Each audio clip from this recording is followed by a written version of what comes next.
il y avait entre 100 et 200 000 jeunes. J'ai entendu ce chiffre qui a été énoncé par Jérôme Fourquet récemment dans les rues, dans les émeutes l'été dernier. On parle de 100 à 200 000 personnes. C'est colossal. On ne parle pas de une centaine Ouais. d'agitateurs.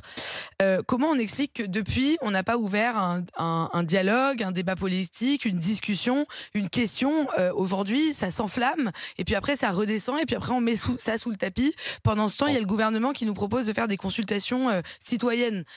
Moi, je veux bien, mais là, il y a le pays qui est à feu et Je à pense que sang. tu peux Et, discuter, avoir un Le pays, dialogue et constructif enfin, le avec, pays, c'est toujours les mêmes quartiers. bah non, c'est le ces gens-là. pays, parce qu'il y a des gens qui souffrent dans le pays entier de ces violences de rue, et il y a les policiers qui souffrent, et il y a aussi les jeunes qui souffrent, et il y a en fait beaucoup de gens qui souffrent. Et donc vous me ferez pas dire qu'il n'y a pas de violence, c'est pas vrai. Regardez ces vidéos, elles sont choquantes, et c'est une catastrophe. Vous me ferez pas dire non plus qu'il n'y a pas un problème de fond, et qu'il faut pas à un moment regarder, appeler un chat et regarder ce qui se passe. Charles, Non, moi, ce que je constate, c'est que le problème des banlieues n'est absolument pas. On n'a pas du tout progressé, en fait, sur le sujet. Ça fait à peu près 30 ans, si ce n'est plus, 40 ans que ça dure, 50 ans peut-être, et le problème reste absolument entier. Sous d'autres gouvernements, il y avait une volonté de faire quelque chose. Je me souviens, Sarkozy, pour le meilleur et pour le pire, était assez volontariste Visiblement, sur il n'a la, pas nettoyé Karcher. sur la question. Voilà. Si on reprend ses expressions. Non, non, mais bon, il y avait une espèce de tentative de faire quelque chose. Les internats d'excellence, la discrimination positive. On pouvait être d'accord ou pas. Moi, je suis contre la discrimination positive. Mais bon, il y avait une tentative. Hollande, il avait fait un truc de gauche typique que sont les contrats aidés, qui sont en fait des contrats de travail payés par l'État, mais qui permettent de donner un travail aux jeunes. Et aujourd'hui, aux jeunes des quartiers, donc. Mais aujourd'hui, je trouve qu'il n'y a plus du tout de vraie volonté. Je crois que la ministre de la Ville, qui est la ministre de la Ville? Madame, C'est Madame Agresti-Roubache. Roubache. Bon, elle est tout le temps à Marseille parce qu'en fait, elle a des velléités municipales à Marseille, donc elle s'occupe pas de son sujet. Et puis bon, il y a aussi une exaspération par ailleurs Non, mais qu'il ouais, faut d'accord, il y a la entendre. politique de la ville, mais là, excuse-moi, tu as 50 Alors, délinquants c'est ce que je vais te dire. qui font une attaque Il y anti-flic. a Ça une n'a rien à voir avec la exaspération. politique Ce qui de va être la ville. intéressant, c'est de savoir quelle est la réponse pénale. Toi, Il tu y es a- il y a avocat, une Charles. Parce qu'on en a interpellé 9. Que va-t-il se passer pour ces 9 personnes? Il y a 2 mineurs. Bah Il ne se déjà, passera il pas faut les grand-chose. retrouver. On sait Alors, il y bien. en a 9 qui ont été retrouvés. Moi, je pense qu'il y a une exaspération populaire que je partage de la racaille. Je pense franchement que les Français en ont absolument ras-le-bol de la racaille, de ce style racaille, des vêtements racaille, du parler racaille, de la culture racaille et des violences racaille.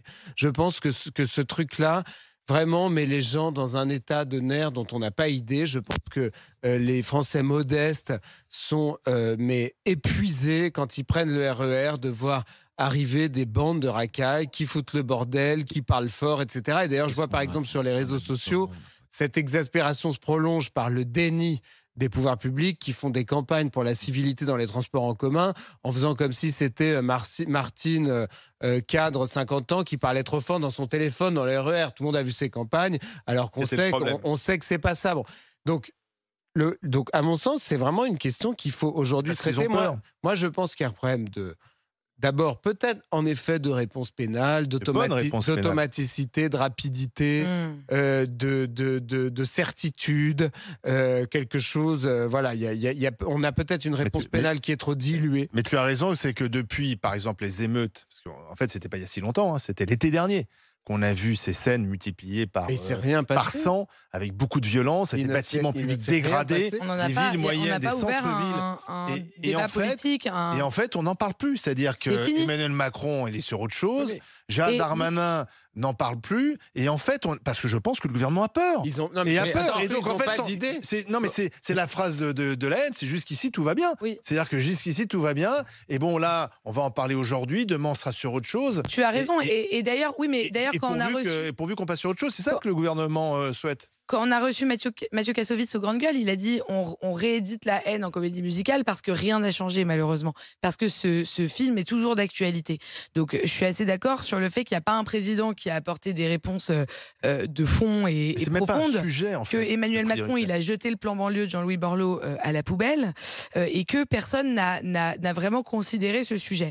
Donc on est à peu près, je pense, d'accord sur le constat. Ceci dit, je suis en total désaccord avec Charles, du moins, ou peut-être avec vous tous, sur les réponses et la racaille, parce que je crois qu'on laisse pourrir des territoires de notre pays, qu'on donne absolument aucune opportunité à une certaine catégorie de population qui se sentent en mal de reconnaissance au même titre. Alors je vais juste terminer mon parallèle, parce que c'est des gens qui se sentent non reconnus, au même titre que les gilets jaunes se sentent pas reconnus, au même titre que les agriculteurs se sentent pas reconnus. Je crois que les jeunes, et tout ça compose une fracture française qui a un manque de considération de ceux qui la composent. Et je suis désolée, les agriculteurs sont la France, les banlieues, les quartiers populaires, la culture urbaine, ce que tu appelles les racailles. Il y a une partie de ça, c'est la culture urbaine, c'est le rap. Non, mais attends, pardon, mais tu peux pas comparer. Excuse-moi, c'est très grave ce que tu viens de faire. Tu peux pas comparer des agriculteurs en colère, on en parlera tout à l'heure,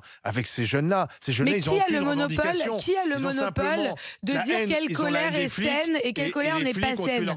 Moi, je condamne la violence sans aucune discussion. Les gilets jaunes, ils étaient violents. Les gilets jaunes, ils étaient violents. Ils étaient à un moment comme les émeutiers. Souvenez-vous quand ils ont pillé la rue de Rivoli. Comparaison ne vaut pas raison. À Paris. Mais comparaison ne vaut pas raison. Qui a le monopole? Alors, qui étaient sur les ronds-points avec certain ministre de l'Intérieur, Gérald Darmanin, nous dit tantôt les agriculteurs ont une colère saine, tantôt les écolos, par exemple, qui allaient à Sainte-Soline, sont des éco-terroristes. C'est une colère saine, ça? Pourquoi pas? Ça, c'est une colère saine. C'est pas ce que je dis. Ce que je dis, c'est la violence, c'est non, dans tous les cas.